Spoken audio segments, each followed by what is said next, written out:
você que está chegando agora, na verdade, está vendo uma reprise dessa live. Então fica com a gente até o final.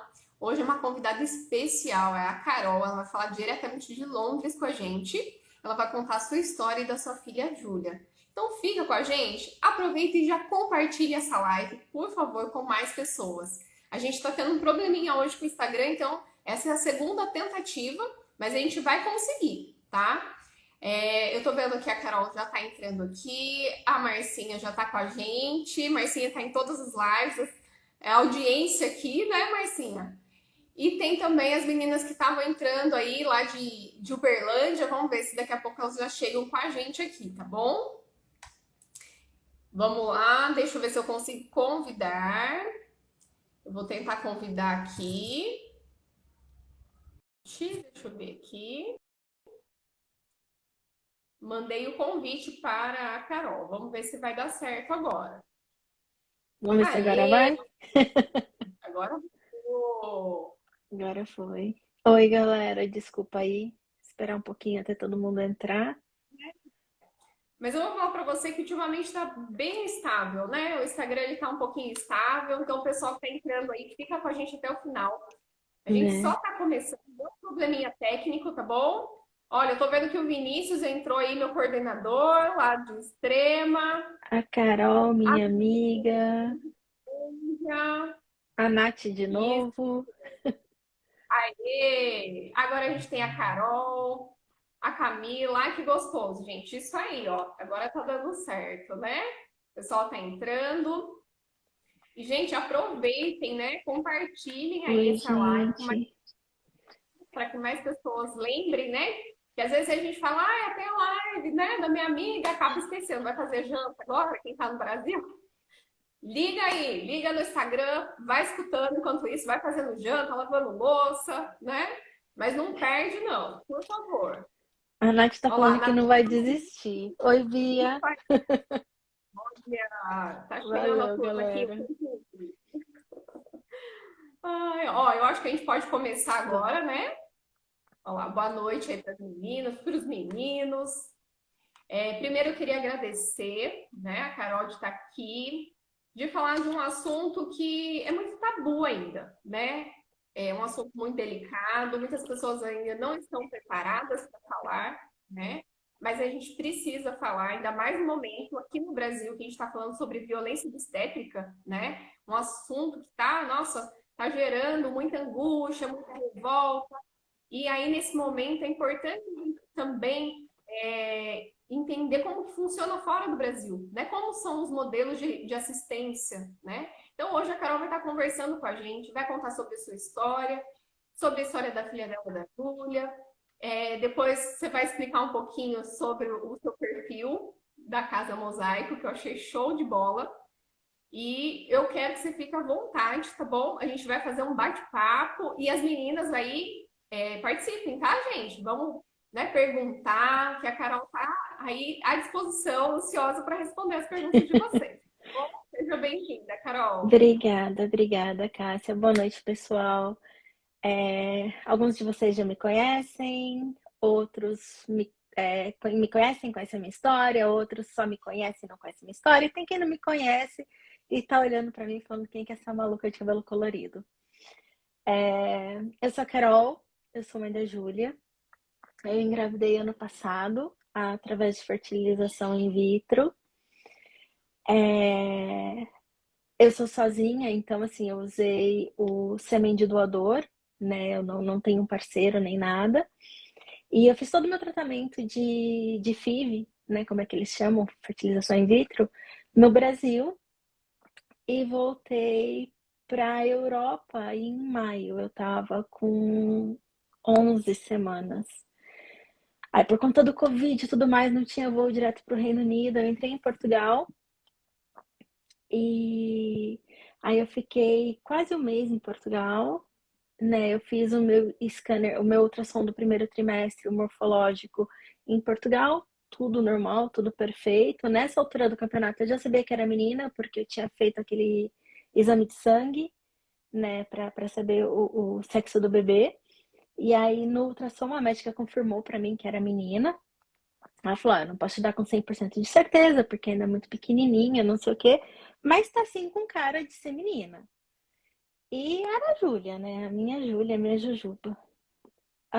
Aí com 15 semanas eu vim pro Reino Unido, eu vim de Portugal para cá, que eu fiz a quarentena lá. E cheguei aqui, fui marcar médico e tudo mais. E foi muito interessante, porque tem, tem um hospital da sua área. Então, eu tinha um hospital X, que era o St. Thomas, que era o hospital da minha área, mas os hospitais, a área deles, quando chega muito no extremo, elas se sobrepõem. Então, eu podia ir ou para o St. Thomas, que era o que eu tinha acesso mais rápido e mais fácil de onde eu morava, ou eu podia ir para o King's Cross, que é um hospital universitário, é referência nacional em saúde do feto. E me deu 5 minutos, eu falei, eu vou pro King's Cross. Eu quero King's Cross, eu li um monte de review na internet. Eu falei, é esse hospital que eu quero, é lá que eu vou ter minha neném. E aí fui, comecei a fazer o atendimento lá, né? Lá você faz com a doula, né? O obstetra ele só entra na jogada se for uma gestação de risco.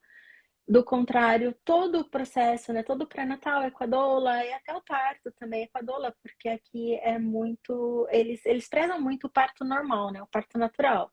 Cesárea é realmente só em casos extremos, em questão de saúde. É o risco, né, de vida para a mãe ou para o bebê, enfim.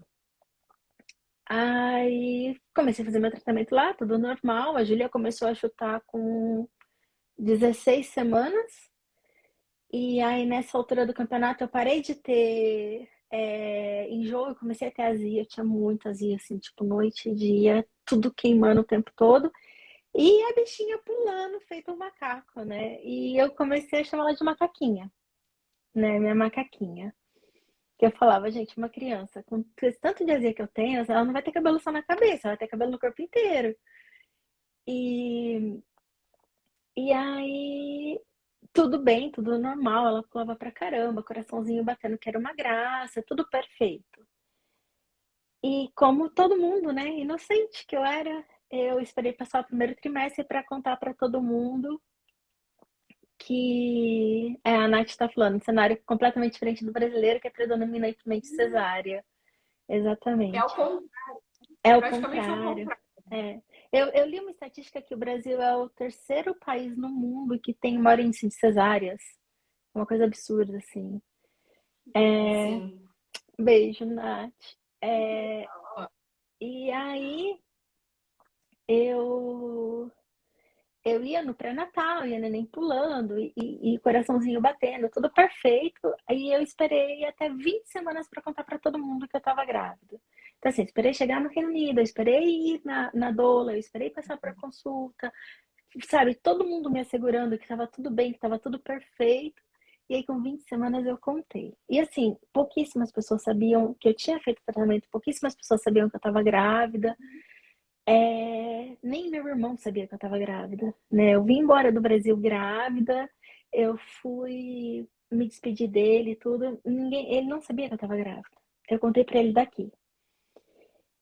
E com 22 semanas, eu fui fazer o morfológico, né? A ultrassom do segundo trimestre. Obrigada, casinha. É, E aí, assim, aconteceu uma série de coisas, né? A primeira coisa que aconteceu foi uma feliz coincidência. Quem me chamou para fazer a consulta foi uma médica brasileira, a Bruna. Isso já foi, assim, uma coincidência muito feliz. Ela chamou meu nome, na hora que eu vi o jeito que ela falou meu nome, eu falei, essa aí é latina. Aí a gente entrou tudo, ela virou pra mim assim, de onde você é? Né? Conversando em inglês comigo, eu sou do Brasil. Aí ela, eu também. A gente começou a conversar e brincar e não sei o quê. E aí ela me levou, né? Ela fez todas as medições, peso, não sei o quê. E me levou para a sala de ultrassom. Tava ela e uma outra médica. Ela falou para mim: olha, a gente pode falar português, mas a outra médica que tá comigo, ela não fala português. A gente conversa com ela em inglês, mas não tem problema se falar português comigo. Ah, tá bom. Aí começou a ultrassom tudo normal, né? Começou tipo, olha, a mãozinha, olha, o pezinho, olha. Aí, tipo, ela ficou quieta. Até aí eu falei, tá fazendo as medidas do neném, né? Tipo, não tenho muito. Você tá ali deitada, você não tem muito o que pensar. E ela e a médica gringa, eu não lembro de onde essa médica era, eu não lembro o nome da médica, nada. Começaram a falar, mas elas cochichavam tão baixinho que eu não conseguia ouvir, eu não conseguia entender. E aí a Bruna ia e olhava, olhava, olhava, e mexia, e olhava, olhava, olhava. Eu vi que assim, aquele ultrassom estava durando muito tempo. Foi muito estranho, assim. Aí, de repente, as duas trocaram de lugar. E a outra médica começou a me examinar tudo de novo. E aí eu via que ela ficava olhando a cabecinha da neném, o cordão umbilical e em um outro lugar, que depois eu fui descobrir que era o rim. É... E aí a gente ficou lá dentro. Eu não sei quanto tempo, acho que uma meia hora, 40 minutos. Enquanto, tipo, as outras mães entravam, ficavam 10 minutos e saíam. Uhum. E nisso eu já vi que tinha coisa errada, porque daí eu comecei a olhar mais pro ultrassom, eu comecei a prestar mais atenção no ultrassom, e eu vi que o formato da cabeça da Júlia não estava normal. E aí a médica virou pra mim e disse, olha, não é para você ficar nervosa, não fica preocupada, não sei o quê, mas tem alguma coisa estranha, né, que a gente não tá gostando do que a gente está vendo. E a gente vai chamar a médica, que é especialista, para vir conversar com você, para fazer um outro ultrassom, ver direitinho. Pode ser que a neném esteja na sombra do seu umbigo, que ela estava bem embaixo do meu umbigo. Mas não fica nervosa, não fica preocupada, isso acontece, dá. Aí eu olhei pra médica e fiz assim, a cabecinha dela, né? A médica falou, mas pode ser sombra, né? Tentando assim me acalmar. Aí eu fui, saí, sentei. E a médica chegaria, tipo, dali uma hora e pouco. Aí ela ainda falou pra mim: olha, tenta se mexer, tenta andar, vai comer alguma coisa pra ver se a neném sai de onde ela tá pra gente conseguir ver ela melhor. Aí lá fui eu. Desci, fui, andei, comi, voltei. E eu, desesperada, eu ficava conversando com ela: Júlia, mexe, Júlia. Sai de onde você tá, deixa a gente ver sua cabecinha e não sei o quê. E aí, assim, resumo de história. Eu fiquei no hospital das 9h30 da manhã até 7h30 da noite. Eu passei com três médicos diferentes, né? Que a primeira foi a Bruna, depois foi essa médica que eu não lembro o nome, depois veio a especialista. A especialista fez dois ultrassons em mim, um na primeira máquina que eu tinha feito junto com as meninas, outro numa outra máquina. E lá eles começaram a fazer um monte de medida, um monte de coisa. Tava a Bruna comigo, né? Que nessa altura do campeonato eu acho que o turno da Bruna já tinha acabado, ela estava de mão dada comigo assim o tempo todo. Tinha essa médica e um outro rapaz. Então a médica falando, ele ia anotando no computador as medidas, e aí tinha tipo uma tabela, e tinha uns negócios em vermelho, uns negócios em amarelo, e cada coisa que ele colocava, ou a tabela ficava vermelha ou ela ficava verde, vermelho e verde, não amarelo. E aí naquele dia a médica virou para mim, falou que a Julia tinha Chiari e provavelmente McElgruber e que ela não sobreviveria ao parto, né? E aí ela começou a me explicar que era uma abertura na base do crânio, que é onde encaixa com a coluna vertebral. E, e ela falou, a neném não vai sobreviver ao parto. Aí eu perguntei o que poderia ser feito.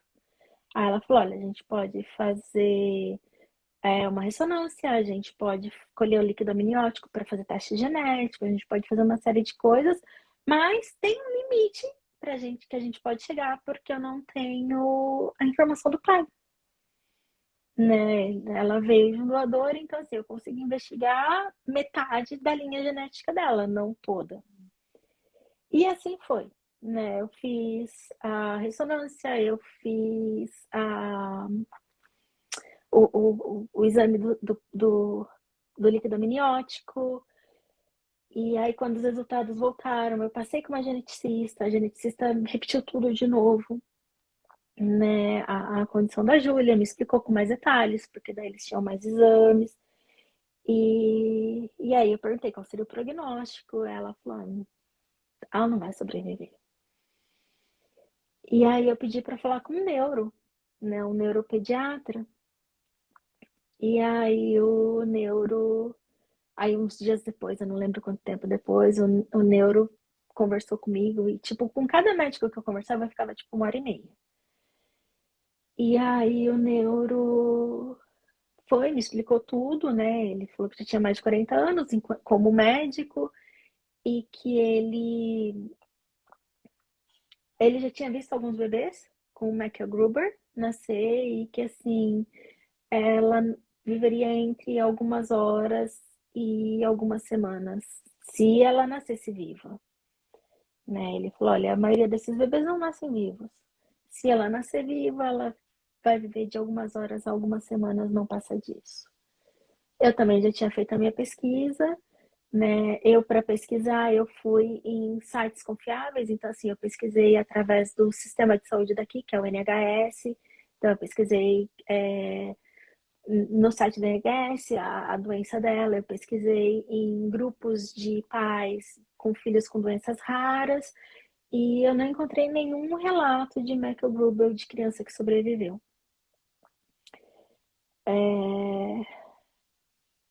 Falar que eu chorei, assim, não cobre o que eu passei, o que eu senti, como eu fiquei. Foi muito ruim, foi muito difícil. E eu fiquei muito arrasada, eu entrei em depressão, assim, eu caí num buraco, assim, horroroso.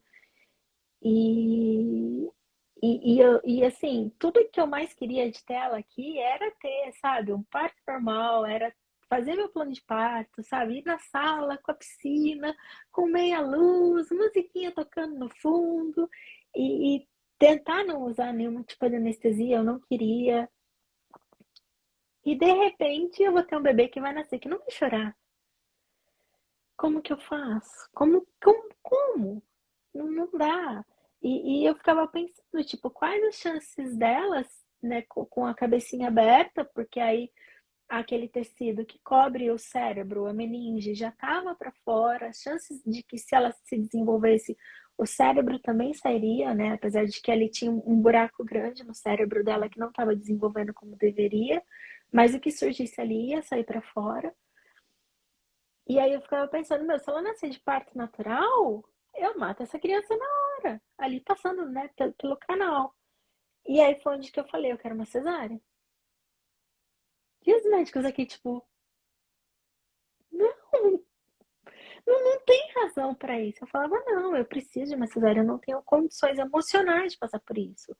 Assim, eu quero estar dormindo. Eu quero uma anestesia geral, vocês me colocam para dormir e faz o que vocês têm que fazer.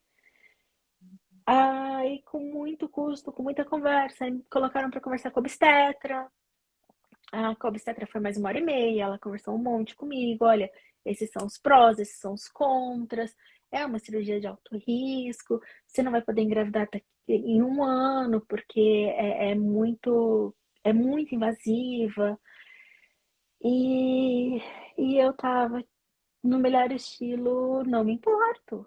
Eu não quero ver minha neném nascer, eu não tenho condições emocionais de ver minha neném nascer e não chorar. E pensar que, assim, se eu chegar a termo, ela pode nascer com vida, mas por conta da cabecinha dela, ela não sobreviver no parto. E aí, com muito custo, eu consegui, né, que os médicos aceitassem a minha cesárea. Então, o meu plano de parto era: vou para o hospital, me interno, me dá anestesia geral, corta, tira ela e acabou. E aí, nesse meio tempo, né, porque eu podia perder ela a qualquer momento, minha prima veio para ficar comigo e quando eu tava com 28 semanas e 6 dias, a Júlia nasceu dormindo, né, que é um termo que eu acho muito bonito usado em inglês para um bebê natimorto. Sim. E aí, quando ela nasceu, aqui tem todo um processo completamente diferente, né, de suporte ao luto. Aqui eu tenho a doula da morte, que eu já tinha conhecido no meio do caminho. Eu tô super encurtando a história. E aí, eu... A cirurgia acabou, né, me levaram pro quarto, eu ainda tava dormindo. E quando eu acordei, tava toda a equipe à minha volta, tipo, os médicos que me operaram, anestesistas, enfermeiras, duas doulas, né, que era a doula da área cirúrgica e a minha doula da morte, a minha prima, tava todo mundo ali perto de mim e a Júlia tava com a roupinha que eu escolhi, deitada no bercinho do meu lado, né? Que aqui eles têm um bercinho refrigerado que chama Cuddle Cot. Então, esse bercinho ele permite para que pais de bebês natimorto tenham condições de ficar com o bebê por um período um pouco mais prolongado. E isso faz com que a despedida, né, seja um pouco mais leve, não seja completamente desumana, e você possa criar algumas memórias ali com o seu bebê. Então, assim, o hospital me deu um ensaio fotográfico com a Júlia. O hospital também foi responsável pelo enterro não, pelo velório e cremação dela. Eu não paguei um centavo. E cada vez que entrava um funcionário do hospital no quarto, né? Porque aqui também na maternidade ficam mais as doulas, você não vê obstetra, você não vê enfermeira, é só doula que cuida de tudo. Cada vez que trocava o turno, né, entrava uma doula no meu quarto e ela vinha conversar comigo e a primeira coisa que elas falavam, olha, eu sinto muito pela sua perda, meu nome é esse, eu tô aqui, se você precisar de qualquer coisa, você me chama, mesmo que você queira só conversar, eu tô aqui por você. Então, esse atendimento, esse cuidado que eu tive o tempo todo foi um diferencial muito grande para o meu processo de elaboração do luto. E aí, tipo, num resumão bem resumido, é essa história.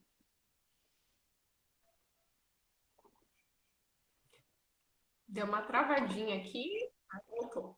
Voltou. Voltou. Não, eu falei. Nossa, eu, É, eu fico aqui refletindo, né, sobre a sua história. E aí pensando, né, o quanto que é importante mesmo, né, toda essa estrutura humanizada, né? Talvez se a Carol tivesse aqui no Brasil, como que seria, né? Muito do processo, né, não seria possível, né? Tanto da estrutura física, né, de estrutura, quanto de profissionais, sim. né?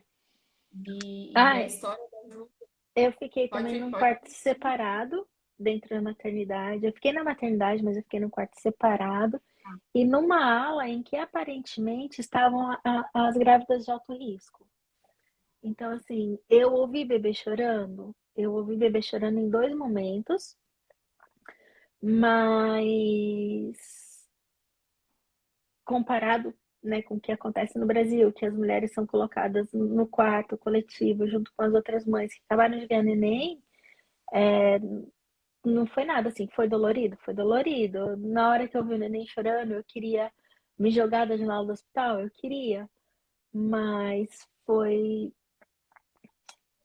assim, tipo, eu ouvi, entrei no quarto, fechei a porta, parou o barulho. Eu não ouvia mais o neném chorando.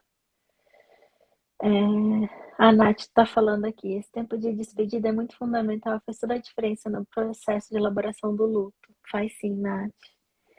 A Carol, acho que os profissionais de saúde deveriam todos ter esse treinamento. A gente está tentando, Casinha, a gente está lutando por isso. A Kelly, mãe do Anjo Arthur, se aqui tivesse esse berço, eu poderia ter ficado com meu menino mais tempo, porque meu parto foi demorado, e quando eu peguei ele, o olhinho dele começou a sair um líquido. Tive que deixar ele, não pude ficar. Poxa, sinto muito, Kelly. Foi, Ivan, foi um cuidado assim sem igual. A Júlia, charada minha bebê. Que incrível ter a sala separada enquanto aqui ficamos com outras mães e bebês, é verdade. E a Nath aqui, com certeza, Carol, mas infelizmente não é a realidade aqui. Se quero ter mais explorado nos cursos de graduação da área de saúde, isso é verdade, Nath. Mas é por isso que a gente está falando, né? Por isso que a gente está conversando sobre isso, para quebrar esse tabu. Tem uma história muito engraçada. Eu falei que eu não queria falar o tempo todo, gente. Olha, eu tô falando aqui.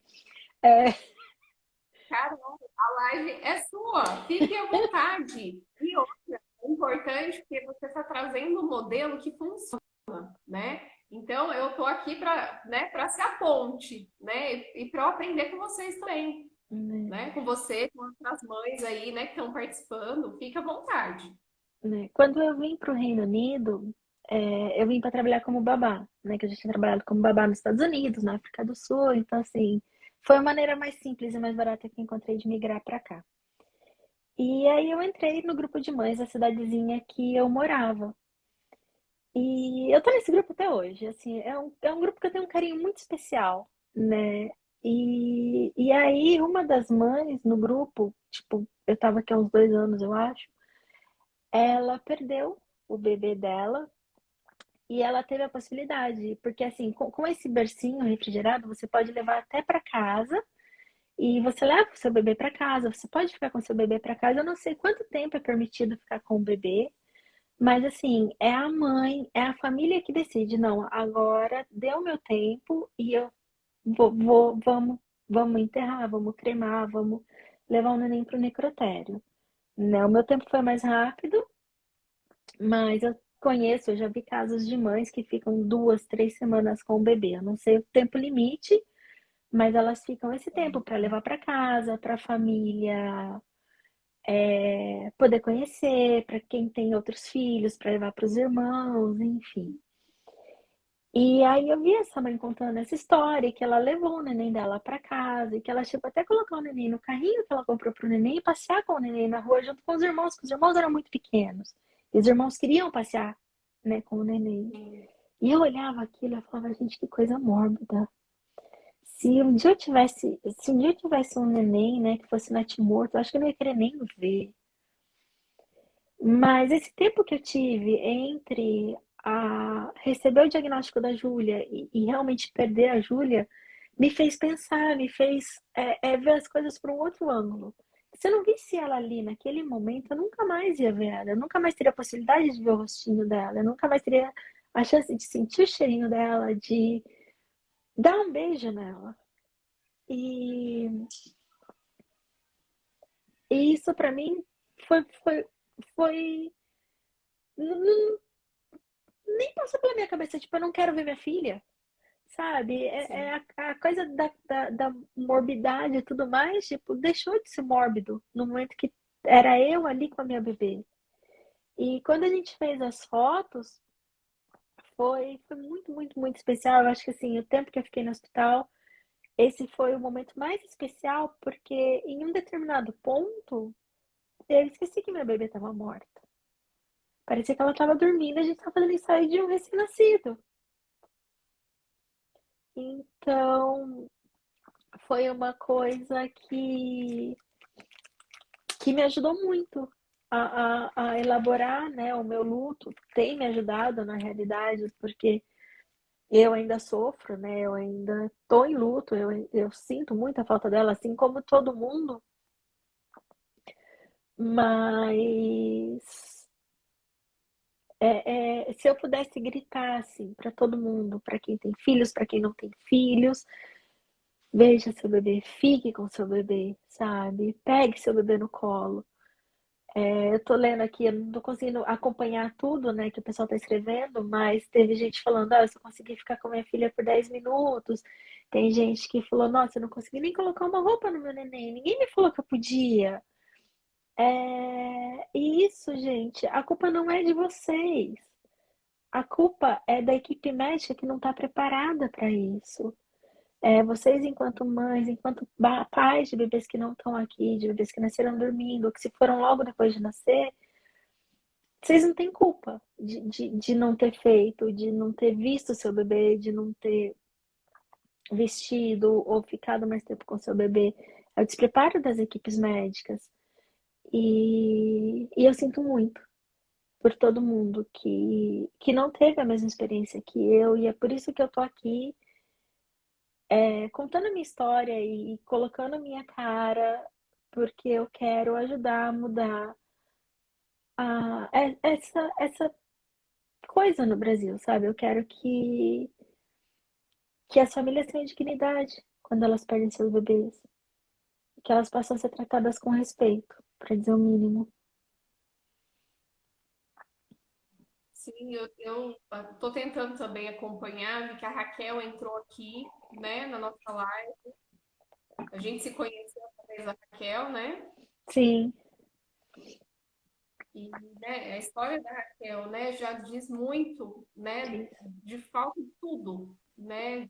Realmente é tirar a dignidade das famílias, né, nesse processo. E é algo que é muito importante, né?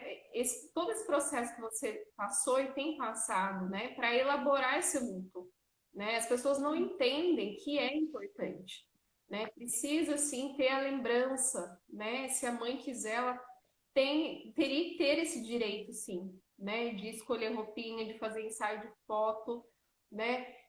A gente trabalha muito com a caixa de memórias, né? É importante você criar, né, essa caixa de memórias, depois você conta um pouquinho, né, Ah, como que é. você está elaborando, né, que você tem essa história muito muito emocionante, resumindo, né, emocionante. E eu acho que é um ponto crucial, né? Assim, um ponto de apoio, né? Essa caixa de memórias, né? Que a gente percebe. Gente, olha, eu não estou conseguindo nem acompanhar aqui os comentários. Eu quero agradecer muito a participação de vocês, viu? Sim, obrigada, pessoal. Então, no hospital eles me ofereceram a caixa de memórias, eu aceitei na hora, não tinha muita noção do que era, né? Não tinha noção desse mundo da perda, né, gestacional, perinatal, neonatal. E eu tava meio bêbada, assim, quando eles me ofereceram, né? Que foi no dia que eu cheguei no hospital para fazer cirurgia. E aí, não bêbada de álcool, tá, gente? Mas de tanta coisa na minha cabeça. E aí, eles me ofereceram a caixa, eu falei, tá, eu quero. Aí trouxeram e minha prima foi me mostrar, eu falei, não, não quero ver isso agora. Não, não quero saber disso, deixa isso aí. Aí foram fazendo os procedimentos pré-operatórios e tudo mais. E aí, quando eu voltei pro quarto, tudo, naquele dia ou no dia seguinte, eu não lembro mais, que daí eu quis abrir a caixa e ver o que tinha dentro. E foi muito bom que eu fiz isso enquanto a Julia estava comigo ainda, porque nessa altura do campeonato, eu já tinha o carimbinho da mãozinha e do pezinho dela, mas junto na caixa de memórias veio um quadro com material tipo de Durepox para colocar mesmo, né? Fazer a marquinha da mãozinha dela, né? Afundar a mãozinha e o pezinho dela lá, que a gente fez. E do outro lado desse quadro tem espaço para uma foto, que foi uma das fotos do ensaio que a gente fez, que eu coloquei. Vem bastante coisa, veio bastante coisa na caixinha. Vieram dois ursinhos, que um ficou com ela, o outro ficou comigo. Veio vela, veio um negocinho para colocar a velinha dentro. Tem bastante coisa, assim. E tem mais as coisas que eu fui criando, porque aí nesse meio tempo eu tava muito confusa, porque eu pensava, gente, como que eu posso sofrer por um bebê que nem nasceu ainda? Né? Tudo bem, ela foi muito querida, ela foi muito amada e tudo mais, mas a gente tem aquela coisa do não, não tem por que sofrer, né? Você nem conheceu. E aí eu tava me culpando por sofrer pela perda da minha filha. Tipo, vai entender a cabeça da gente. E, e aí, antes de perder ela, eu surtei que eu queria um macaquinho pra ela. Porque eu chamava ela tão de macaquinha que eu queria alguma coisa que realmente representasse ela. E aí eu encontrei uma moça no interior do Reino Unido, né, no interior da Inglaterra, que ela faz amigurumi. E aí ela fez pra mim um macaquinho, deixa eu pegar ele aqui, o Caco. Aí ela E fez aí você esse, mostra pra gente. o Caco. E aí eu levei ele pra maternidade comigo, ele ficou com ela na maternidade, e eu tenho fotos dela com ele, né? E para mim, assim, ele é a representação dela, né? Ele não é a Júlia, mas ele é a representação dela para mim.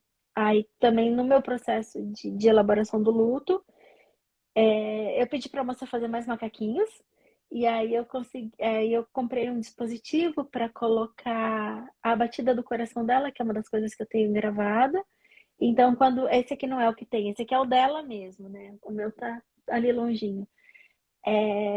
Quando eu tô com ele, então assim, se eu apertar a cabecinha, eu tenho a batida do coração dela. Não, é o Caco. O nome dele é Caco, gente. E aí, como parte da elaboração do meu luto, eu também fui viajar, eu fui fazer coisas que eu amo e eu levei ela comigo, né? Não só no meu coração, no meu pensamento, comigo o tempo todo, mas com a representatividade física que é o Caco. cortando aqui, a Maria Rita perguntou se nenhum lugar no Brasil tem uma assistência minimamente parecida.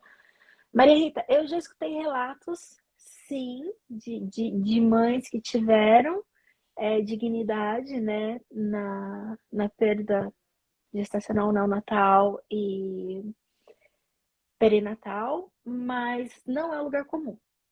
Eu escutei umas 2 ou 3 mães só me contando a história, né? Não só para mim, mas compartilhando a história delas, que foi parecida comigo, mas mesmo assim, não tem o bercinho refrigerado, o tempo que elas ficaram com o neném foi bem menor. E tem mãe que, assim, teve o bebê literalmente arrancado dos braços dela, né? A equipe virou e falou: não, deu tempo, a gente tem que levar essa criança embora.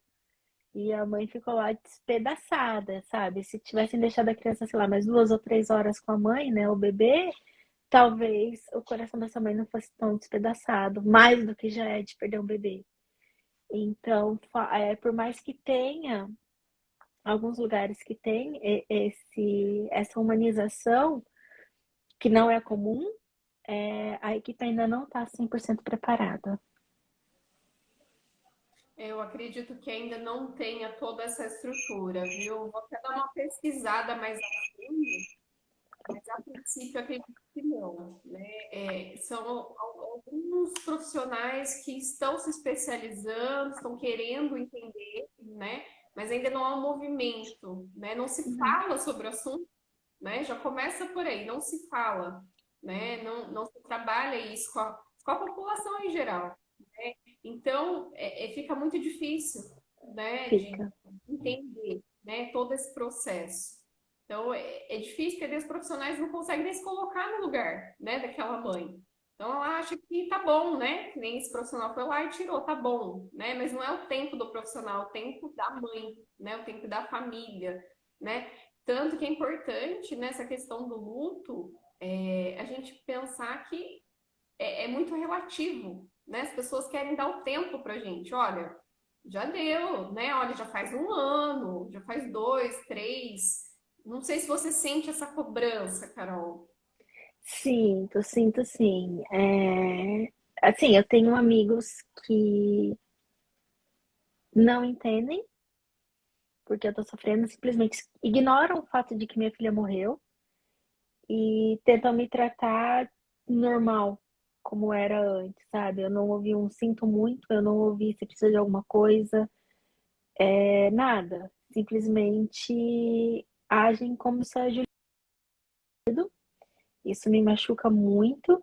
E eu tenho também parentes que falam pra mim: ah, você tem que deixar ela descansar, né? Você tem que parar de falar dela. Como se eu parando de falar dela, eu fosse esquecer ela e ela fosse sair da minha cabeça e, né, pronto, não sofro mais, parei de falar dela. Então, eu sinto essa cobrança, mas eu acho que aqui tem muito mais entendimento do que no Brasil. Então, Tá. são raras as pessoas que eu conto aqui no Reino Unido que eu perdi minha filha e tudo e que não se compadecem, né? Mesmo estranhos, né? Quando eu tava viajando, teve um lugar que eu tava tirando uma foto do Caco e aí tinha esse casal e eles me perguntaram: Nossa, bonitinho, não sei o quê, por que, né? É tipo um amuleto, eles falaram. Eles nem perguntaram por que você tá tirando a foto deles, eles fizeram: Ah, é tipo um amuleto? Eu falei: Não, é a representação da minha filha que morreu, que agora, né? A DPP ela era agora, não sei o quê. E aí eles olharam para mim assim e eles viraram e falaram: Nossa, eu sinto muito, não sei o quê. Aí, tipo, posso te dar um abraço? E, meu, eu tava falando com um alemão e um polonês. Esse povo não abraça! Então, Então, assim, é... a Júlia, Elisa Maria tá falando: Eu tenho que chorar, isso não faz minha filha sofrer. Não, não faz mesmo. Sabe? Eu tenho assim os meus rituais aqui, né? Eu acendo velas para Júlia, aquelas velas pequenininhas de 3, 4 horas. Eu tento acender uma por dia para ela, me faz bem. Eu converso com ela, eu acendo a velinha E, e eu choro quando dá vontade, sabe? Eu fico quieta. A Natália tá rindo do meu, esse povo não abraça, mas é verdade, Nath. Esse povo não abraça. Quem abraça são mais os latinos. Então, por exemplo, você pega português, espanhol, italiano, esse povo já é mais do toque. Mas você subiu um pouquinho, até ali na França já, o povo já é meio tipo, não me toque. Então foi muito fofo, assim, a atitude deles para comigo. Mas eu me perdi agora. Né, eu tinha perguntado dessa questão do. A gente estava falando né, das pessoas pressionarem, do tempo do Ah, luto, e eu sim. acho que tem um que apareceu aqui também, acho que foi a Natália que colocou, é, da questão do luto, que ele fala patológico, complicado, né? Hoje a gente fala mais luto complicado, né? Que é o que pode acontecer se as pessoas não deixarem essa mãe viver esse luto, né? Que quer que ela engula essas emoções, né? Que esqueça. E na verdade é o contrário, né? A gente não pode reprimir tudo isso, né? A gente tem que expressar de alguma forma. Então, acho que Exatamente. caro aí, porque as pessoas encaram, né, esse luto, muitas vezes, toda essa representação como algo que é uma doença, e não é, né? Se você não se expressar, aí sim ele pode virar um problema, né? Então, olha só como a gente tem que educar as pessoas, né? Muito ainda, principalmente aqui no Brasil, né? Sobre como que é esse processo de luto, o que que é luto, o que que é morte, né? Coisas básicas que a nossa cultura não prepara, né? Você tem que engolir o choro e é vida que segue, mas, gente, você tem aquela sua frase, né, sobre resiliência. Fala um pouquinho pra gente. Quando as pessoas falam Ah, que você é resiliente, eu adorei essa parte. a resiliência é um termo que me irrita, assim, me tira de mim. Porque a expressão resiliente, né? Se não me engano, a psicologia emprestou da física. E Isso. na física, o que que significa? É quando um objeto ele é distorcido, né? E ele, depois de passar por toda essa pressão, essa distorção, ele volta ao seu estado natural de antes da distorção, né? De antes de sofrer toda essa pressão. É... E as pessoas viravam para mim e falavam: Nossa, mas você é muito resiliente. Sou resiliente, gente. Eu tô quebrada, tô destruída, né? E aí eu fui pesquisar o que que era resiliente, tudo eu vi essa definição, eu falei, não, gente, eu não sou resiliente. Na realidade, eu sou um vaso, né? Eu sou um vaso que quebrou, que se despedaçou em milhares de pedaços e agora eu tô juntando os caquinhos, né? Como um mosaico. Eu sou muito mais um mosaico do que resiliente. Eu tô me reinventando, né? Depois da morte da minha filha, tô me conhecendo novamente, tentando entender o que vai ser daqui para frente, né? Porque todo o meu futuro mudou. E eu vou voltar a ser um vaso? Não sei. Eu tô montando ainda esse mosaico, eu tô ainda me reconhecendo, me descobrindo, entendendo onde vai cada pecinha e o que virá isso tá bom. É o que eu vou ser. Eu não vou voltar a ser o que eu era antes de perder a Júlia. Eu vou eu vou ser outra coisa. Eu vou ser uma coisa diferente. Mesmo que eu volte a ser um vaso, eu vou ser um vaso completamente diferente, porque aquele vaso quebrou.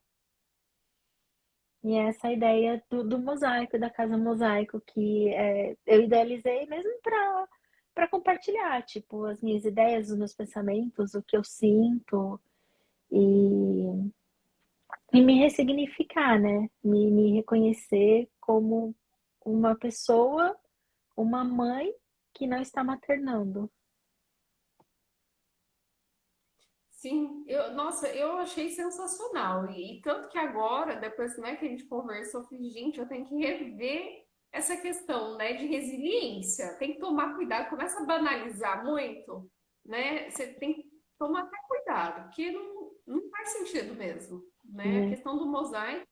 né? Tem até o perfil, depois vocês sigam a Casa Mosaico, né? Já tem mais de 100 seguidores agora, né?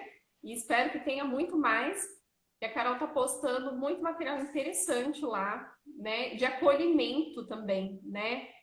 Porque os pais às vezes se veem muito perdidos, porque não tem para onde correr às vezes, né? Às vezes a própria família também não sabe lidar, né? Nessa hora, um grupo de pais, eu acho que é muito importante, né? Você chegou a participar, você participa de Ou grupos. participo de vários.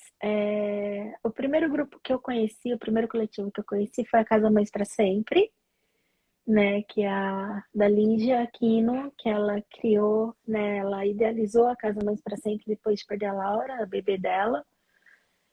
E, se eu não me engano, a primeira reunião foi em 2019. E depois veio a pandemia e tudo mais, eles começaram a fazer reuniões virtuais. E quando eu perdi a Júlia, eu descobri eles e comecei a participar também. Tem um outro coletivo também que eu amo, que eu gosto muito de participar, que é a Casa Manacá, que é de Uberlândia. Eu tenho um carinho muito especial com Uberlândia, uma história assim muito maluca com Uberlândia, desde a minha adolescência, que eu fazia trabalho voluntário, e a gente acabou indo pro encontro em Uberlândia. Então, assim, é um lugar que tem um vínculo emocional com Uberlândia, é uma coisa assim muito incrível. E todo mundo de Uberlândia é maravilhoso. Os Aí, mineirinhos são muito bons, né? De acolhimento. sim, aí tem outros coletivos também que eu conheci, que é o Céu Estrelado, que eu já participei de uma roda deles. Transformação, um grupo de Araraquara também, que é da Perla, que também, né, Ai, depois que ela perdeu a Heloísa, ela criou esse coletivo. Então, assim, tem muita coisa. Tem vários coletivos espalhados pelo Brasil.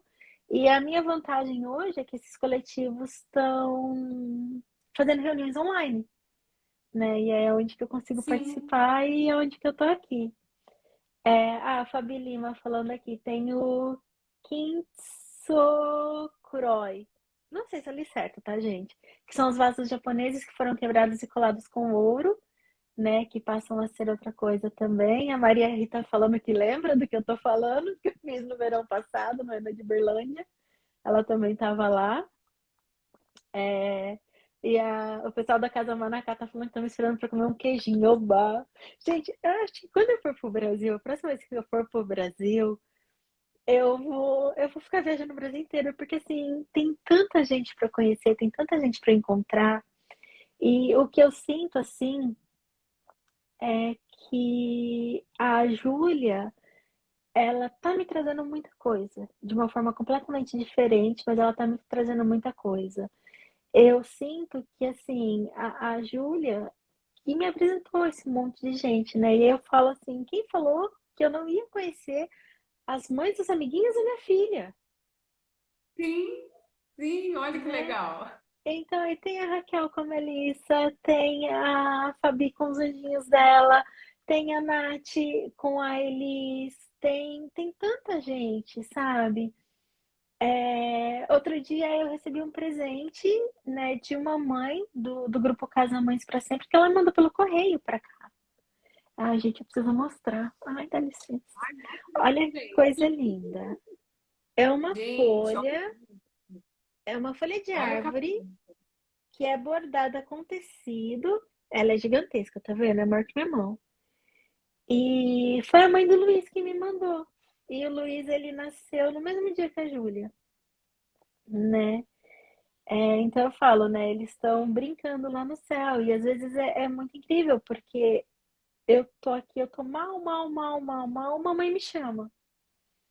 A sensação que eu tenho é que, tipo, a Júlia foi, falou com o neném daquela mãe, e o neném da mãe foi lá, mãe, ó, a mãe da Júlia tá precisando de ajuda, corre lá falar com ela. E é isso, sabe, que eu sinto, e é assim que eu me sinto hoje. E eu vi já a Natália falando ali, já falando, outras mães falando, né, que as bebês delas dão muito trabalho. E eu espero, né, ter todo esse trabalho também com a Júlia em algum momento.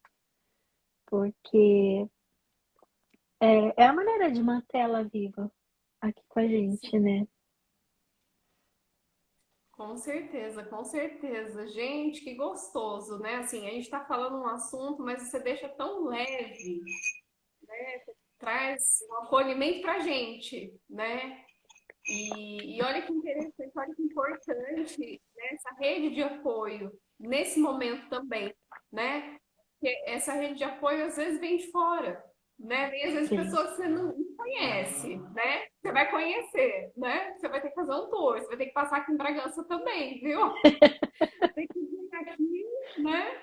pode Vai ter que deixar. passar um monte de lugar, tem que ir lá para Florianópolis, lá com a Raquel, vai ter que voltar para Uberlândia, tem que rodar o Brasil inteiro mesmo, né? Eu vou. Mas olha que interessante, né? É isso, né? Você seguir esse caminho, né? Se sentir à vontade com o que você acredita, né? Não pensar no que as pessoas vão pensar, né? Se tá certo, tá errado, é o seu coração, né? O que acalma o seu coração. Eu acho que é o Sim, principal nesse processo, né? sim, Não acelerar coisas, né? Que eu sinto que hoje em dia a gente vive nessa correria, parece que é uma pressa, né? Você precisa apressar, precisa acelerar, e isso não pode, né? Você precisa viver cada momento, cada etapa, né?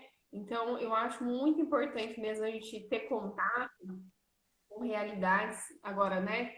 A gente teve contato agora com a realidade da Carol aí em Londres, que tem sim um modelo que funciona, né? A gente precisa aqui no Brasil brigar por ele, né? Vamos poder agora fazer uma movimentação, cobrar é algo que dá certo, né? Mas a gente exatamente. vai ter que, ó, gente, né? O pessoal que tá na live aí vamos ter que brigar, né? Porque é uma luta, né? É uma luta porque tem que mudar toda uma estrutura, né? Uma cultura, né? Já começa pela cultura. Exatamente. Tem que mudar a cultura e, e treinar, né, os profissionais de saúde, porque eu acho que se você tem profissionais de saúde preparados,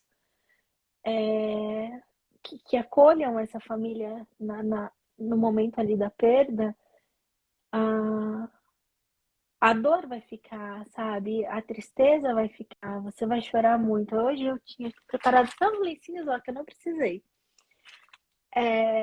Mas além de todo esse desespero, essa dor, essa tristeza que você passa, né, que a gente passa ao perder um bebê, a gente não precisa passar pelo trauma do, do- da falta de um atendimento humanizado, né?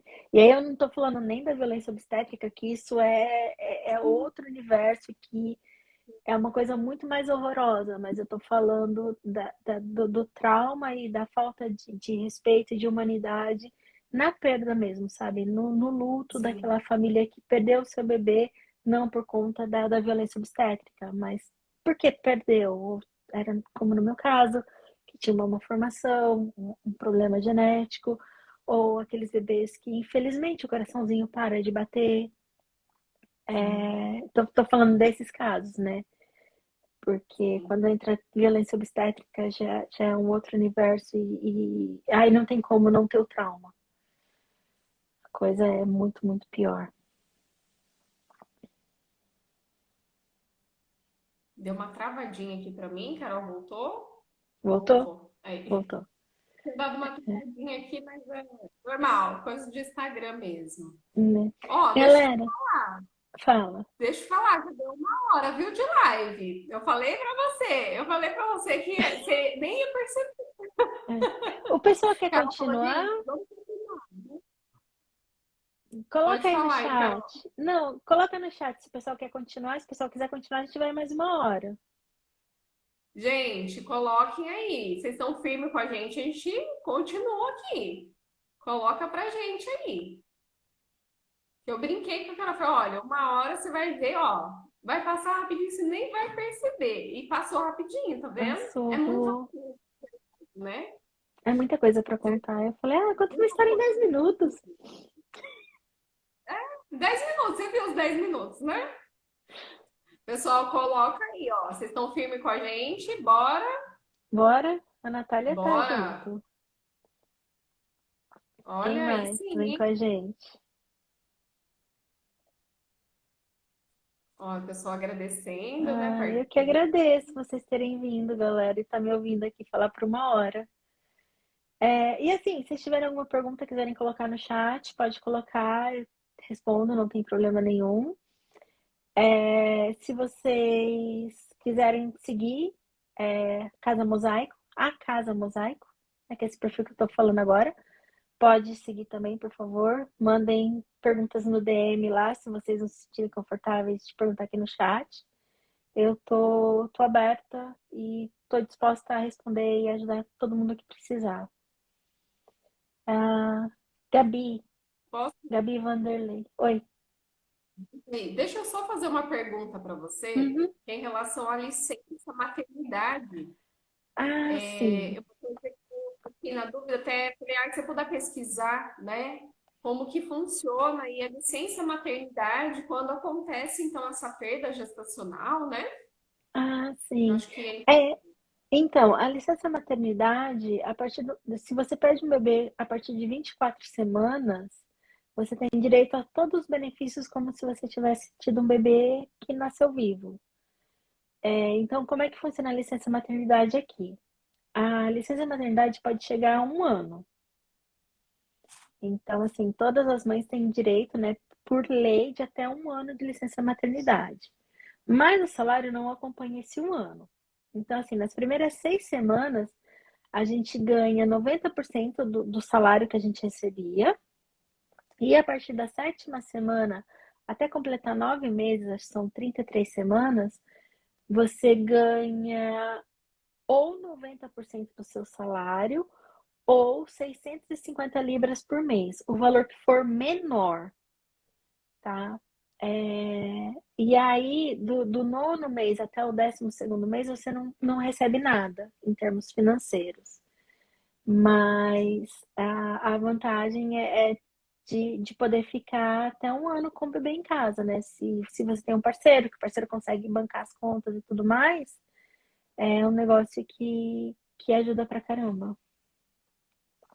sim, sim. Nossa, bem, assim, meio diferente daqui do Brasil, né? É que a Hum, gente tem os 120, algumas empresas são os 6 meses, mas é muito difícil ser essa empresa cidadã que eles falam aqui no Brasil. E eu acho e muito importante pronto. essa perda também, né? Porque as pessoas acham que, né, dá-lhe um mês e já tem que voltar para o trabalho, né?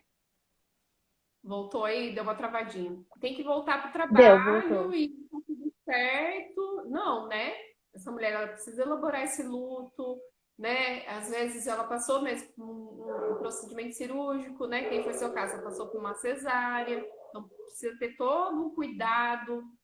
Então, a gente tem que pensar em todos os casos, né? No caso da perda também, né? Então, eu sou muito curiosa nessa parte de licença maternidade, né? Porque garante esse direito à mulher. Porque a Sim. maternidade, né? Ela é uma revolução na vida da gente, né? É, muda a vida totalmente. A partir do momento que você recebe lá o teste lá positivo, a sua vida já começa a mudar ali, né? Muda. Todo o seu futuro muda, né? Sim, né? Nessa garantia de direito também no pós-parto, né? Ter Hum, com certeza um pré-natal muito bem feito, né? Ter esse parto humanizado que a gente preza tanto, né? E hum. um ótimo atendimento no pós-parto também, né? E Porque depois, é importante ressaltar que o parto humanizado não é só aquele parto natural dentro da piscina com meia luz e música tocando. O parto humanizado é quando o médico ouve o que a mãe quer, o que a mulher está pedindo. isso, Que no meu caso, eu pedi uma cesárea, eles não queriam, eles não recomendam, eu queria estar apagada durante a cesárea e eu tive o que eu queria. Isso é ser humanizado. Eles respeitaram sim, o meu desejo, eles respeitaram a minha vontade, fizeram de acordo com o que eu pedi. sim, disse tudo, Carol, é isso É. mesmo. A Tem alguma Nath, pergunta? a Nath Eita, tá nós! pedindo para eu contar da história do necrotério. Só antes de eu contar dessa história, a Nath está contando aqui, né? Se a Elis tivesse nascido sem vida, eu teria apenas 30 dias de licença. Como ela viveu 18 minutos fora da barriga, eu tive os 4 meses. Olha só, E, interessante. é, porque ela é funcionária E pública, tem, né, Nath? depois coloca pra gente aí. Né? E aí ela pediu para eu contar a história do necrotério. Então, assim, né, a Julia nasceu, né? Ficou comigo no bercinho, ela nasceu numa terça-feira. Aí ela ficou no quarto comigo, né, na terça-feira o dia todo, dormiu comigo, ficou na quarta-feira o dia todo. E aí na quarta eu já comentei com a minha doula do luto que eu achava que tava. Ah lá, ela é funcionária pública. Que eu achava que estava na hora de mandar ela pro necrotério, porque eu notei que a Júlia já estava mudando, né? A pele dela já não estava mais tão firme, tudo, e eu não queria ver. Eu queria ter a Sim. memória dela assim, um bebezinho lindo que nasceu fofinho. E aí a minha doula perguntou: você quer mandar ela hoje ou você quer mandar ela amanhã? Eu falei: não, quero mandar ela amanhã, ainda quero passar mais uma noite com ela. Que até então eu não estava dormindo direito, eu não dormia a noite inteira, eu acordava e eu ficava olhando para ela assim no bercinho, né? Eu não tinha condições de levantar, eu demorei 2 dias para levantar da cama, mas Uhum. então eu não conseguia pegar ela, mas pelo menos eu ficava olhando para ela, pegava na mãozinha dela, enfim. Ai, a minha amiga Carol falando que não conhece, eu não contei para muita gente essa história. E aí, na quinta-feira, né, a doula que entrou no turno da manhã perguntou, né, como é que eu tava, tudo, né, desejava os pêsames, se sentia muito. E aí ela perguntou: você vai querer mesmo mandar sua neném pro necrotério hoje? Eu falei: eu vou, mas eu quero mandar mais tarde, eu quero passar o dia com ela ainda. E assim foi, até porque foi na quinta-feira que a gente tirou as fotos e tudo. E aí, quando chegou no final do dia, elas vieram perguntar de novo, né? Trocou o turno de novo, ficava, sei lá, 6, 7 horas da noite.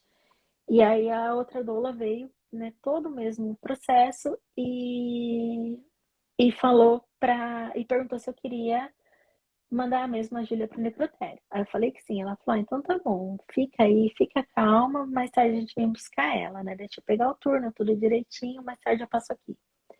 Ah, ela passou no quarto, era umas 8 e pouco da noite.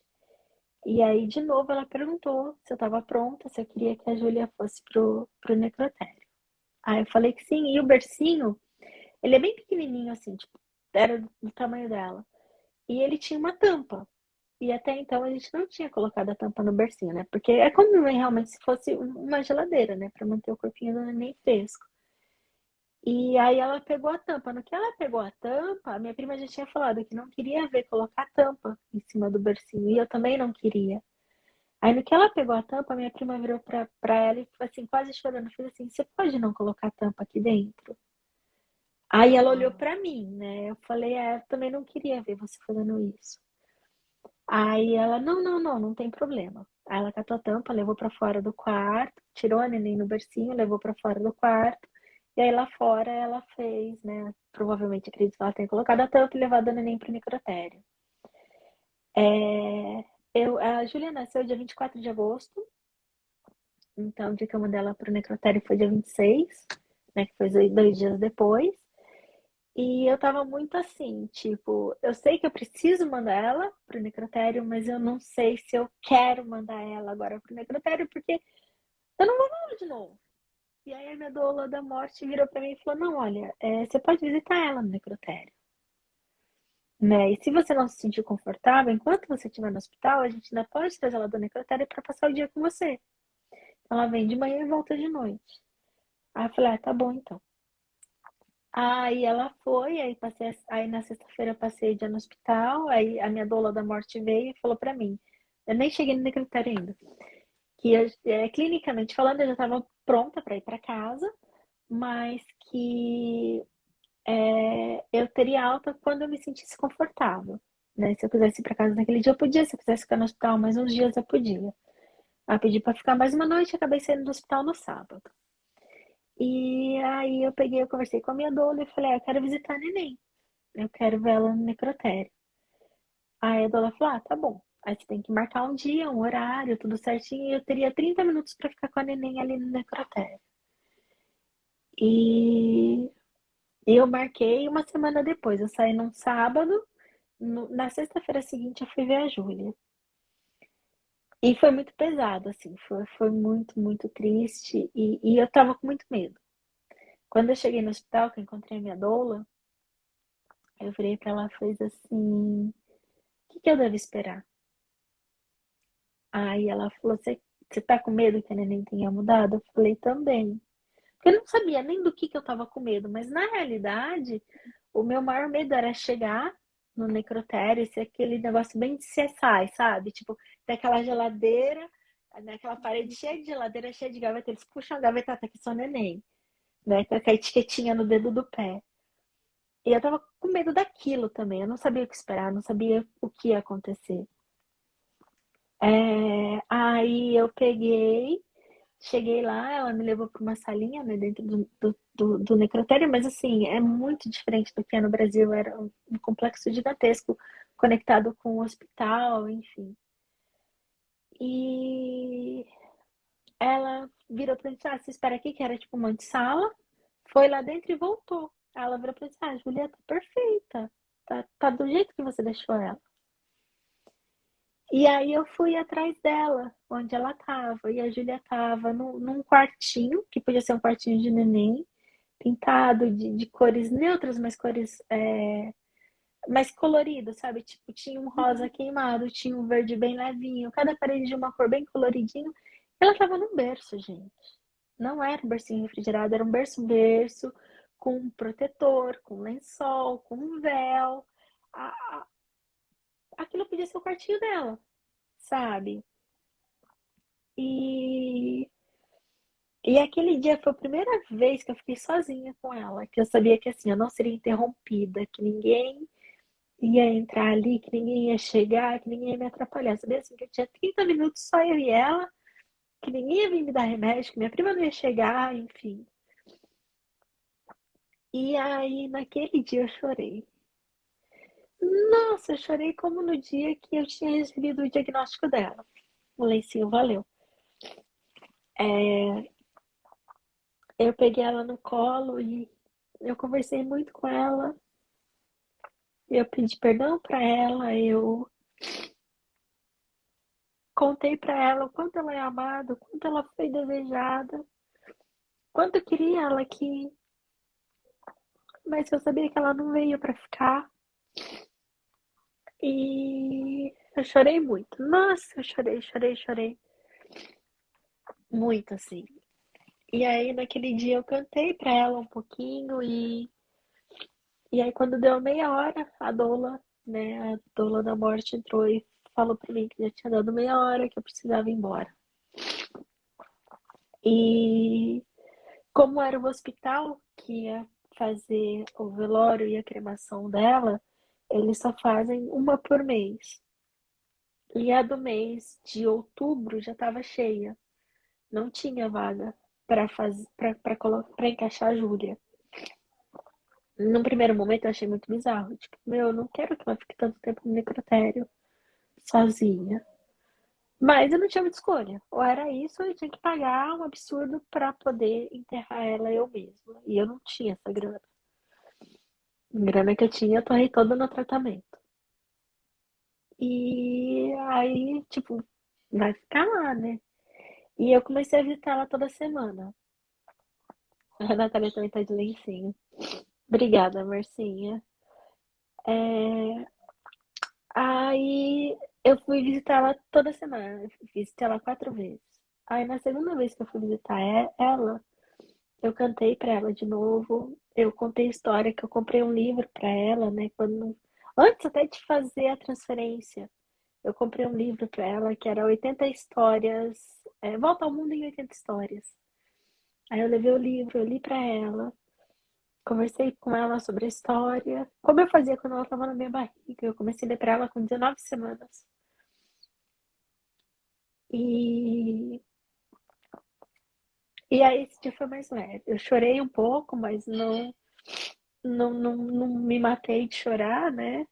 Até conseguir ler. E conversei com ela, tudo, e aí de novo, né? A doula veio no quartinho e falou: olha, deu tempo. Ah, nesse dia eu liguei pra minha mãe, eu liguei pra minha prima, para as duas verem a neném, né? Pra ficarem com a neném um pouquinho, que nessa altura do campeonato a minha prima já tinha voltado pra Suécia. Aí na terceira, aí nessa visita, eu pedi pra minha doula que eu queria dar um banho na neném. Que não tinham dado banho na Júlia, né, no hospital. E a doula olhou pra mim e falou assim: não dá. A gente não tem os meios aqui, não tem uma banheira, não tem como dar banho nela. Eu voltei pra casa arrasada. E aquilo não saia da minha cabeça. Aí eu peguei, naquela semana eu liguei pra doula e falei: olha, eu preciso dar um banho nela. É parte da minha cultura, porque aqui quando você fala que é parte da cultura, tudo muda, né? E de certa forma a gente é muito do banho, né? A gente é muito de se sentir limpo e fresco e tudo. Falei, é parte da minha cultura, eu preciso dar um banho nela. Aí a doula Edita virou pra mim assim: olha, eu vou ver o que eu faço, eu não posso te prometer nada, né? Eu falei, não, só de você falar que vai ver o que você faz, já significa bastante pra mim, obrigada. Aí quando eu voltei lá pra terceira visita, eu cheguei, a banheirinha tava lá. E não só a banheirinha, tava a banheira, né, com água, tudo certinho. Tinha uma troca de roupa, para caso eu tivesse esquecido de levar alguma roupinha para ela. Até com fraldinha descartável do tamanho dela. E tinha toalha, tinha tudo. Eu tinha levado toalha, roupinha,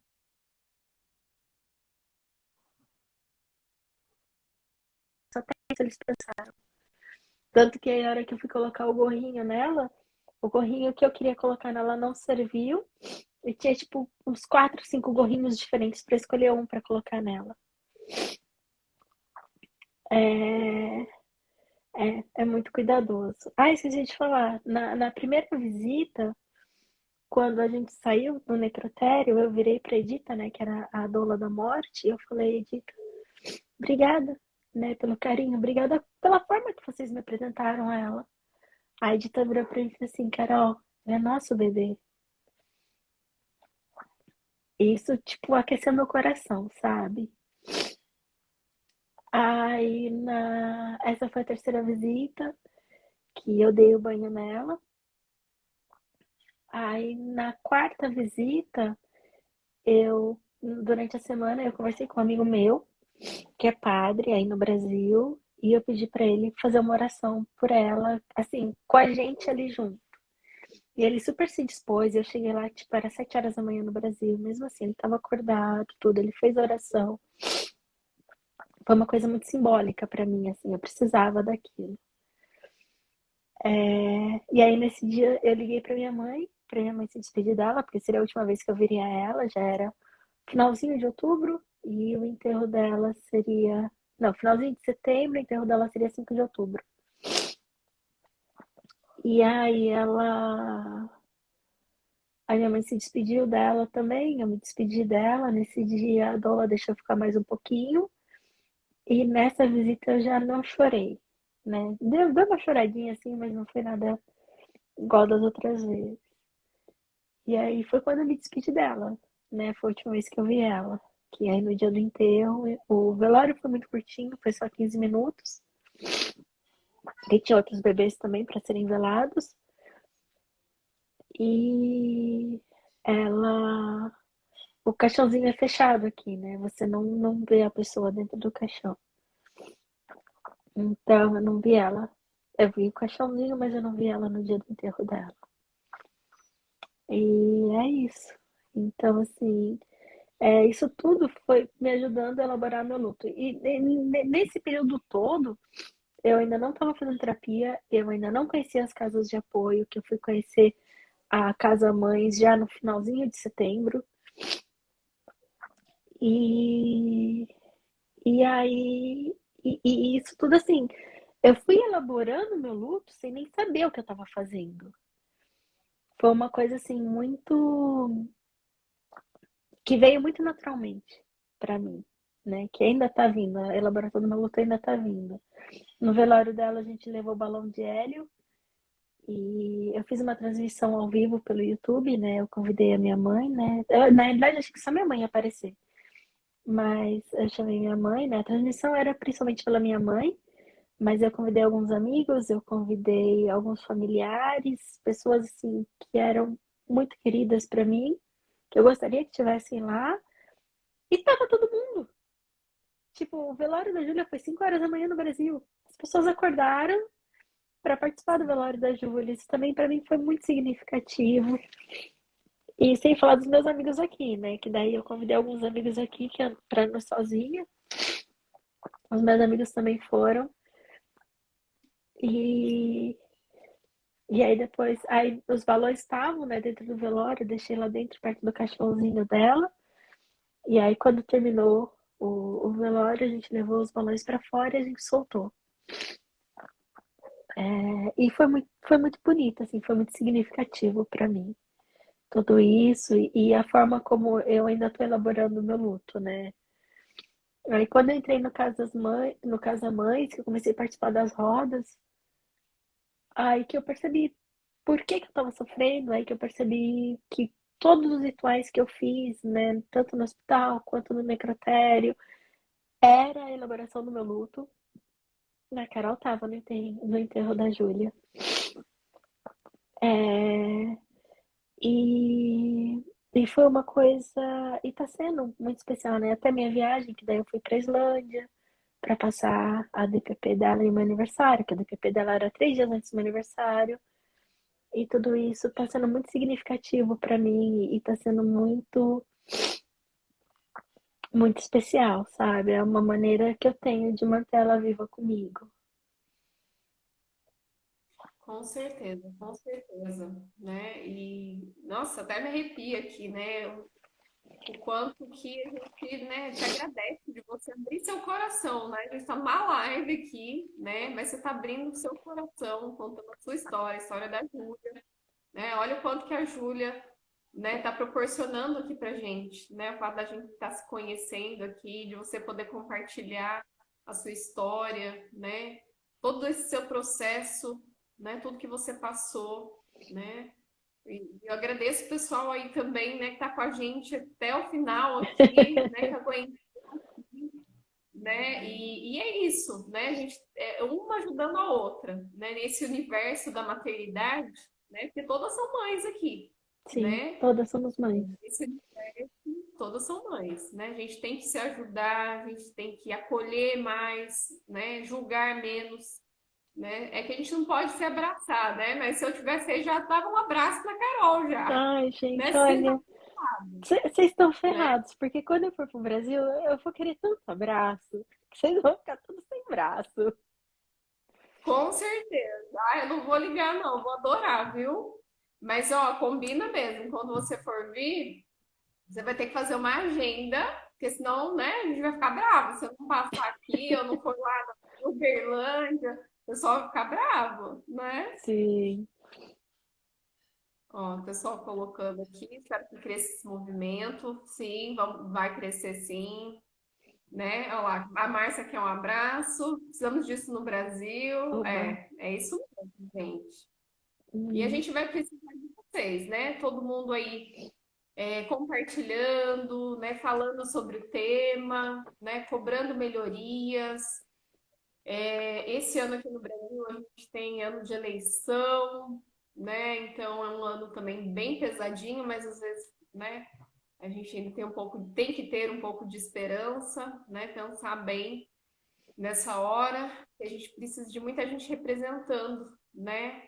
Porque é questão de lei também, né? Mudar leis, rever muita coisa, né? sim. Ó, o pessoal tá gostando da história do abraço aí, né? Ó, e Não, pode fala deixar, sério, né, gente. gente? Tem abraço pra todo mundo.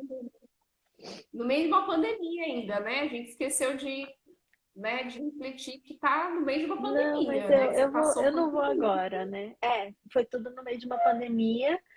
Em teoria, eu não podia ter isso, né? visitas no hospital, né? Além da minha acompanhante, que era minha prima. Mas no final, a doula que começou a me acompanhar, né? Porque aqui você não tem, tipo, uma doula específica. Você vai no postinho onde elas ficam e o dia que você tem o horário, a que estiver lá te atende. Mas isso também foi uma coisa muito legal, porque eu cheguei lá, a doula que tinha me atendido das outras vezes não tava, que eu queria falar com ela, que eu cheguei, tipo, num dia que não era minha consulta. Eu simplesmente fui lá e falei, eu preciso falar com a fulana, né? Que eu não lembro mais o nome dela. E a recepcionista, ela não tá aqui, mas você não tem horário. Eu falei, pelo amor de Deus, eu preciso conversar com alguém. Tem alguém que eu possa conversar? Eu preciso conversar com uma doula. Aí ela acabou, tinha a Kate, que tava lá, e a Kate me acompanhou até o final, né? Desse dia até o final, que cheguei lá, eu chorei, chorei, chorei, chorei, chorei, chorei. E no hospital a Kate foi me visitar quando a Júlia nasceu, então ela conheceu a Júlia. E a médica brasileira que ficou lá, que ficou, pegou na minha mão no ultrassom, que recebeu todas as notícias ruins comigo, também foi me visitar o dia que a Júlia ganhou, que eu ganhei a Júlia, que a Júlia nasceu. Gente, olha que importante isso, né? E isso vai muito do perfil do profissional também, Vai, né? A gente tem que brigar para melhorar, mas o profissional tem que querer também estar ali, né? A gente precisa de pessoas com perfil mesmo, né? Tem que ser humanizado no humano mesmo, né? No lado pessoal também, né? Não só tem, no profissional, né? tem. É isso mesmo, gente. Políticas públicas, sim, eu acredito muito nisso, né?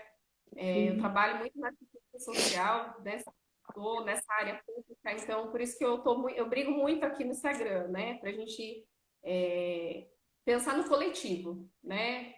É legal a gente trazer histórias, né, de pessoas, mas aí a gente já leva para o coletivo essa ideia. Isso exatamente. A ideia mesmo, é gente. essa, Ai, que é usar o meu exemplo para mudar a situação no Brasil. Eu falo assim, se eu pudesse, eu faria com que bebês não morressem, né? Eu não tenho esse poder. Então, o que eu quero é que pelo menos as famílias que perderem seus bebês tenham dignidade na despedida. É essa a realidade que eu quero mudar no Brasil, com a minha história, com, com a história da Júlia e fazer com que as coisas melhorem para as famílias que vão perder seus bebês, porque infelizmente eu não tenho o poder de fazer com que bebês não morram. infelizmente. Ó, a Márcia falou que você tem que ir para Extrema lá com a gente, ó. Então você vai para Opa, Uberlândia, depois você vai para Extrema, e é isso mesmo, né? A gente teve no nosso trabalho, infelizmente, nessa primeira semana de janeiro, até a Marcinha trabalha comigo, ela estava acompanhando uma gestante, e ela teve uma perda também gestacional, nossa, infelizmente. Então a gente precisa mesmo brigar o quanto antes para evitar, né? Para evitar o máximo, tá? precisa, precisa Carol, sim. só tenho que te agradecer mesmo. Gente, ó, Obrigada a adorei, todo né? mundo. A gente, na verdade, assim, é só um começo, tá? Que a gente tem que conversar depois. Você vai me passando umas ideias aí, né? Umas sugestões que você acha que é legal, né? A gente Uhum, aplicar aqui no Brasil.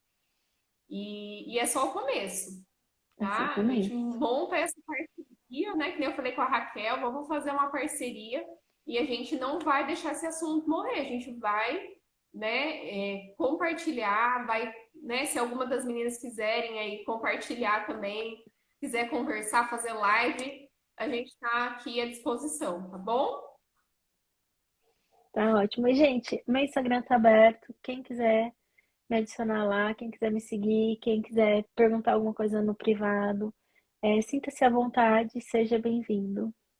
Bem-vinda, bem-vinde. Isso, aproveita mesmo, gente, porque a Carol, né, tá aí à disposição, né? E é tão gostoso conversar com a Carol, porque ela já passou já 1 hora e meia. Por mim ficava, ó, por mim ficava, É, mas a gente pode marcar mais vezes, tá? a A gente gente marca marca de mais novo. vezes, né? A gente pode trazer outros tópicos que você achou que a gente pode estar voltando, né? Pode estar se aprofundando.